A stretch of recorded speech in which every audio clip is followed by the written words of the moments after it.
Sim racing today is more realistic than ever, but sim racing wasn't always like this. There was a time when racing games were just a few pixels on a screen with barely any connection to real driving. So how do we go from games like Pole Position to platforms like iRacing, Assetto Corsa, and professional racing simulators? This is the complete history of sim racing. The earliest racing games were really simulations. They were designed to be fun and easy to understand. One of the first major racing games was Night Driver, released in 1976. Instead of showing a realistic track, it created the feeling of driving at night using simple lights and perspective effects. Then in 1982, Pole Position became one of the most popular racing games ever made. For the first time, players could experience something that felt like a real racing event. You had a qualifying lap, a real track inspired by F1, and the pressure of competing against other drivers. But the goal wasn't realism. Cars didn't have realistic weight transfer, tire physics, or vehicle setups. They were just arcade games. And while these games introduced millions of people to virtual racing, the idea of creating a true racing simulation was still just beginning. The biggest change happened when computers became powerful enough to simulate actual racing. In 1989, Indianapolis 500, the simulation changed the direction of racing games. Instead of just driving around a track, people had to manage realistic racing concepts. Things like tire wear, fuel strategy, car setup, aerodynamics, and different driving techniques. For the first time, going faster wasn't just about reacting quickly. Then came one of the most important names in racing history, Papyrus Design Group.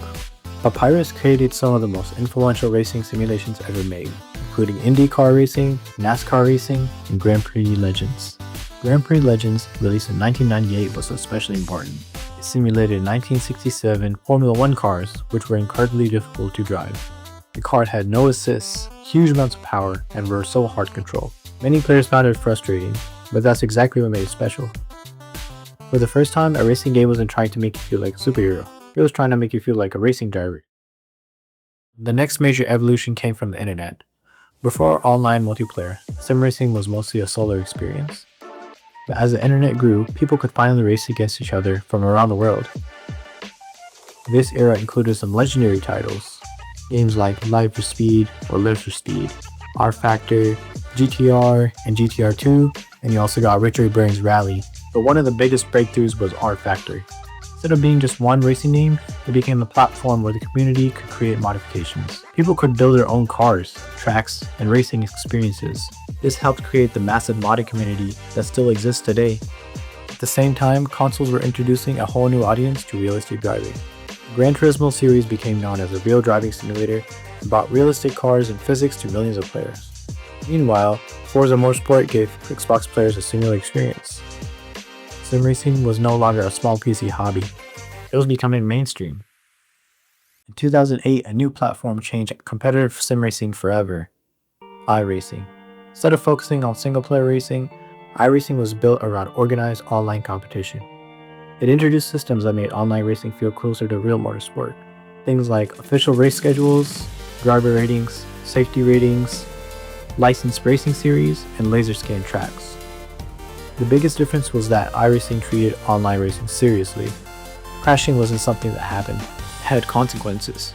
This attracted both casual racers and professional drivers. Over time, iRacing became one of the most competitive racing platforms in the world. And while software was improving, the hardware was evolving too. Early racing wheels were simple. They turned left and right, but they didn't really communicate what the car was doing. But then, force feedback became standard.